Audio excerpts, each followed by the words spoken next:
If Feng Shen were there, he would have immediately rushed up to cuss them out. Mo Qing, however, simply gave Shi Lian a look and continued to build the fire without saying a word. Only when those two were completely gone did he comment expressionlessly, "Ignorant commoners only know how to blame others in the heavens. Do they think a martial god has control over everything?" Shi Lian shook his head. What that man had said held a certain logic. He was a martial god. When he was part of an army, there would be no battles unwon. Yet at times like these, what use was it to win battles? An army was meant to protect civilians from attack. But if the civilians were being attacked by a plague, didn't that make this advantage nothing but a cruel joke? Just then, the campfire flickered and another sat down next to Shi Lian. It was Feng Shen who had returned. "How is it?" Shi Lian asked immediately. Feng Shen shook his head. "It was exactly the same as when you searched. There's no trace of Lang Ying on Beiji Hill, and nothing of that strange white-clothed character either. Who knows where they're hiding? And there's no way of confirming that they're even the ones behind this. Also, the Yong'an people were all fine, like we suspected. Not a single case of human face disease." Mo Qing poked at the fire. "The imperial capital and Beiji Hill are so close to one another. There's no way no one was infected. It's obvious that they must be the ones behind all this." Many were secretly convinced, and it made sense to think that way. But even if they accused Lang Ying of foul play, whether secretly or openly, the man was hidden well away, and they couldn't find any proof. They suspected that human face disease was born from a curse, and that the source of said curse was the corpse of Lang Ying's son. If it was a curse, then it was a good one. It didn't leave any traces for them to investigate, so there was no evidence to confirm their suspicions. And who knew, maybe this human face disease truly was a new, naturally formed plague. There was no way Shi Lian could draw any conclusion about what the disease actually was, unless they apprehended their suspect. He had rushed to give the upper court a report of his theories. Yet, as mentioned, Shi Lian's descent was a transgression, and things between him and heaven had changed. In the past, if he had wanted to report something, he could simply barge into the Palace of Divine Might and scream it directly into Junwu's ear. Now he had to do it by the books. To explain what that meant, if he was lucky, he could pass his word through the heavenly officials simply by throwing out hefty sums of merits. If he was unlucky, he might be forced to go through the complicated red tape and be tied up by endless delays. And even after all that, it'd still only be some other heavenly official sent forth. Shi Lian himself was a heavenly official, and other than Junwu, there were very few who could match him in power, so the other heavenly officials might not even be effective. Junwu carried a heavy burden. He attended to a myriad of affairs every day, so there was no way he could come to Shi Lian's aid in person. Thus, Shi Lian's reporting was only for show, and he didn't expect anything to come of it. Moreover, none of that truly consumed Shi Lian's thoughts. They were consumed by another problem. He spoke those thoughts aloud. If we assume that Yong'an used a curse for the sake of defeating the imperial capital, it would have been the most effective to direct the attack at the army. Wouldn't that be the same as opening the gates once the army falls? It wasn't that there were no victims of the human face disease in the army, but compared to civilians, there were very few. Only three or four examples to be had. Once they had been sent to quarantine, their situation was immediately under control, and nothing spread to other soldiers. Feng Shen always spoke his mind whenever a thought arose, so he said, "Maybe they think even if they defeat the army with you around, they'd still lose, so they gave up on that and targeted the civilians directly?" Mu Qing chuckled dryly at this. Feng Shen immediately reacted. "What are you laughing about?" "Nothing. You always manage to bring up good points. I have nothing to say," Mu Qing replied. What annoyed Feng Shen the most was people who pretended to act courteously, but whose real intention was to snipe at others. Thus, Feng Shen ignored Mu Qing completely. If it really was them, then I'll lose respect for them. Fight honestly on the battlefield if you have the ability. Don't use shady tricks to harm innocent civilians. Shi Lian wholeheartedly agreed, and he sighed. "I've been thinking these past few days about what exactly causes the infection. We have to know the cause before we can control the disease itself." "Isn't it obvious?" Feng Shen said.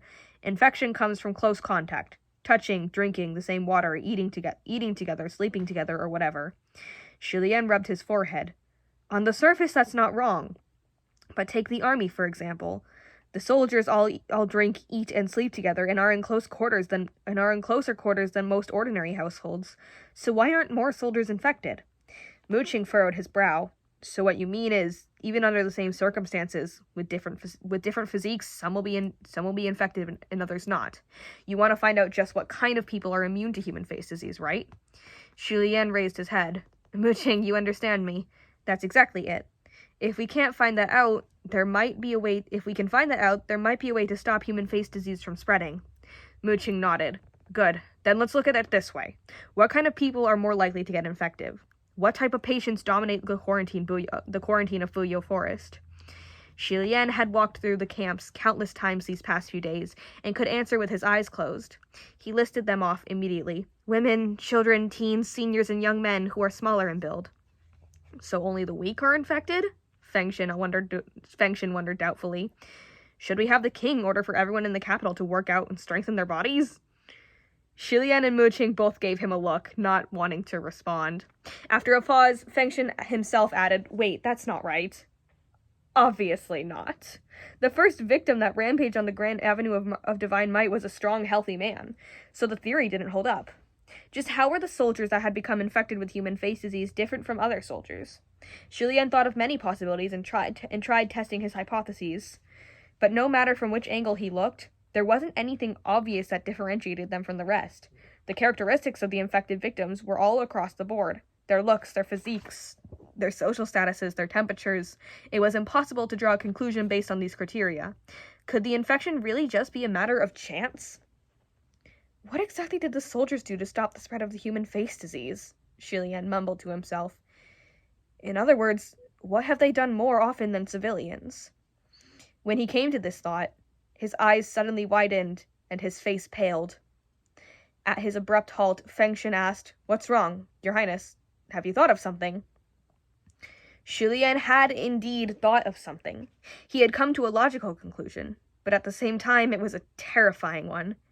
Impossible, he blurted, jumping to his feet. No, it shouldn't be like this. That's absurd. Fengshen and Muqing immediately rose too. What is it? Shilian held his forehead and paced back and forth, raising his hand. Hold on, I have a ridiculous guess. It shouldn't be true, but I need to test it out. What guess exactly? Muqing asked. How will you test it? Do you need me to find someone? Shilian immediately rejected the idea. No, we can't use a live person for testing. What if I'm wrong? He hoped he was wrong. Even better if he was way off the mark. Muqing frowned. Your Highness, if you need to ascertain whether you're right or wrong, you'll need a live person for testing. That's the best way. Just standing here brooding won't do any good. Fengshen frowned too. Can't you see he's troubled? Stop saying such things at a time like this. Muqing turned to him. Weird. What exactly did I say? Didn't I speak the truth? At this point, what's the use in being indecisive and hesitating? Fengshen was repulsed. Do you have to judge everything based on how useful it is? We're talking about a live person here. Not even a bit of hesitation. Aren't you a little too collected? Collected, Muqing countered. You actually want to say cold-blooded, right? Shilian didn't have the patience to diffuse the fight between the two like he usually did and scolded them. The two of you can start an argument over a single word. What a disgrace. Stand here for 1 incense time. No one's allowed to move within that time. Same old rules. Hearing the words, same old rules, had Fengshen and Muqing's faces change color. Shilian waved his hand. Heaven officials' blessings. Start. A moment later, Fengshen said through gritted teeth, Blessings shine from up high. Muqing gritted his teeth too. High imitation, no thought. Fengshen was in trouble. Thought. He was deep in arduous thought, trying to come up with a way to continue. Shilian turned to enter Buyo Forest to find the 3 soldiers who were infected for questioning. Regarding the same old rules, this was a method Shilian had come up with to distract his companions. Fengshen and Muqing would snipe at each other every day, every chance they got, starting petty disputes from nothing at all. At first, Shilian would make them stand in silence for 1 incense time without speaking to each other until they calmed down. But this tactic wasn't very effective. It was then that Shilian decided to try idiom training. Tempted with a chance to have an objective winner and loser, they'd lose all sight of their original conflict and would instead focus on crushing the other in training idioms. The world became decidedly more peaceful after Shilian discovered this effective method, and he was quite pleased. Forcing them to train idioms now was also an attempt to make everyone ease up a little, and yet this ease didn't last long. After one incense time, Shi Lian returned. His face was extremely grim when he gave his instructions. Bring me all the soldiers who lived in the same quarters as the infected. I need to question them. The two of them had each been stuck down during several of their own turns, and had also seized their own little victories. So upon being released from training idioms, they both sighed in relief. We will, Mu Qing said. But your findings might not be accurate if you use such a roundabout method to gather evidence. Feng Xin had already turned to heed his orders. Shi Lian called him back. Wait! It's already deep into the night. Questioning them now would cause too much of a stir. And we can't call forth too many at a time either. It'd be too conspicuous. The things I want to ask must not be made known or allowed to leak. If you go now, we won't be able to conceal anything. Feng Xin turned his head. Then what should I do? Bring them to you one by one and have you interrogate them privately? There's no other way, Shi Lian said. Tomorrow bring the soldiers who are close to the victims to my chambers one by one, and don't let them know that the others have been questioned. Remember to order them to not tell anyone. Otherwise... He breathed deeply and sighed. Never mind, just threaten them. Just say if word gets out, they shall be executed without mercy. The harsher the better. Questioning them one by one. How long will that even take? Mu Qing commented. It doesn't matter how long it takes, Shi Lian started. The more I ask, the more sure I'll be. I absolutely need to get to the bottom of this. There can't be any confusion. Thus, the next day, Shi Lian sat in the chamber that had been temporarily assigned to him atop the towers and personally interrogated over 300 soldiers. As for the questions he posed, all 300 of them gave the same answers. With every soldier questioned, Shi Lian's face grew a shade darker. When that was done, Feng Xin and Mu Qing entered the room. They saw Shi Lian sitting by the table, forehead propped up on his hand, unspeaking. It was a while before he slowly began to speak. You two stay and guard the city gates. I'm going to make a trip up to Mount Taikong. Feng Xin hesitantly asked, Your Highness, did you find something out from the interrogations? Is it a curse, or... Shi Lian nodded. That much has become clear. It's a curse. Mu Qing was solemn. You're certain? Without a doubt, Shi Lian said. I also found out what kind of people are infected, and what kind aren't. Despite his declaration, there was not a trace of joy on his face from solving the mystery. Feng Xin and Mu Qing felt things might not be that simple, but if Shi Lian didn't take the initiative to tell them, then as his subordinates, it wasn't their place to ask. Their hearts silently sank. At Mount Taikong, the royal holy temple, the highest peak, the palace of divine might, the state preceptor was paying his respects within the soft curling clouds of incense smoke. Shi Lian crossed the threshold of the hall and immediately cut straight to the point. State preceptor, I need to see the heavenly emperor. The state preceptor finished paying his respects and turned his head. Your Highness, the gates of the heavenly realm no longer open to you. I know, Shi Lian said, but right now I have ascertained that the kingdom of Shinla is currently under attack by a malicious curse that has never been seen before. This is not a natural disaster. It's the work of inhumane creatures. Please help me. Request that the Heavenly Emperor descend and possess your body so I can report this information to him directly. Maybe he will know the source of this and help find a solution. Since his return to the mortal realm, he had reported to the Palace of Divine Might 3 times. The first 2 times weren't sincere. They were only done out of habitual courtesy. This time, he was genuinely seeking help. The state preceptor sat down on a chair. It's not that I don't want to help you, Your Highness, but there's no longer a need for it, he said. Even if I gave you a hand now and the Heavenly Emperor descended and possesses my body, the answer you will receive from him will only disappoint you. Shi Lian's expression dropped slightly. Do you know something? Do you know what that white-clothed creature wearing the crying, smiling mask truly is? Your Highness, do you still not remember what I told you? The state preceptor asked. In this world, fortune, good or bad, is predetermined. Shi Lian was taken aback and didn't respond. Originally, many of those from Yong'an were destined to die. The state preceptor continued, but you transferred water, created rain, and gave them a breath of relief. Yet you cannot save them completely from the drought, cannot settle their fortunes. So now they are in the Yong'an army upon Beiji Hill, fighting for that future. Originally, the imperial capital was destined to decline, but then you personally descended and used your own powers to turn things around and gave the imperial capital a breath of relief. Yet you didn't steel your heart to annihilate the Yong'an rebel army and root them out. Instead, you allowed them to survive until now, and like cockroaches, They only grow stronger with each battle. Your Highness, may I ask what you're hoping to accomplish?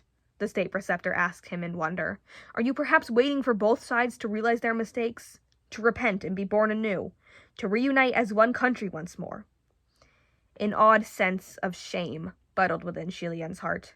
Yet it soon turned into confusion as he thought, that's strange. I saved people and protected people because they were innocent and didn't deserve death. Everything I've done was only done after serious consideration, and every choice was made after much struggle. Yet why does it all sound so laughable coming from another's mouth? Why does it sound like I've achieved nothing? That everything I've done is such a failure? The word appeared in his mind, but he immediately blocked it out. You use your divinity to interfere in mortal matters, the state preceptor added. You've completely upended the predetermined fate of the kingdom of Shinla, made a complete and utter mess for the sake of balance. Nature will breed things to bring everything you've derailed back on track. I don't know what that creature is, but I am certain it was born because of you. Shilian's poise faltered. The state preceptor continued. I am also certain that, should the Heavenly Emperor see you, he will tell you the same thing, because this was the reason he didn't want you to descend in the first place. But I feel that even if he'd told you then, you would have most likely come down anyway. Young people are like this, unheeding of advice. They won't believe they can't walk until they've fallen. You're saying that I'm the cause of the human face disease? Shilian was in disbelief. By that logic, with this so-called predetermined fate, everything that uncrying, unlaughing creature does is my fault? So the upper court won't even bother with this? You can think of it that way, the state preceptor acknowledged, but that's not altogether correct either. If you must track things to their origins, you could also blame your father and your mother. If they didn't give birth to you, then you wouldn't have ascended, and therefore you wouldn't have descended. By that reasoning, you could blame your entire Shinla ancestry. Assigning fault is meaningless. As for your last question, that's right. They won't. Because the kingdom of Shinla was destined to fall.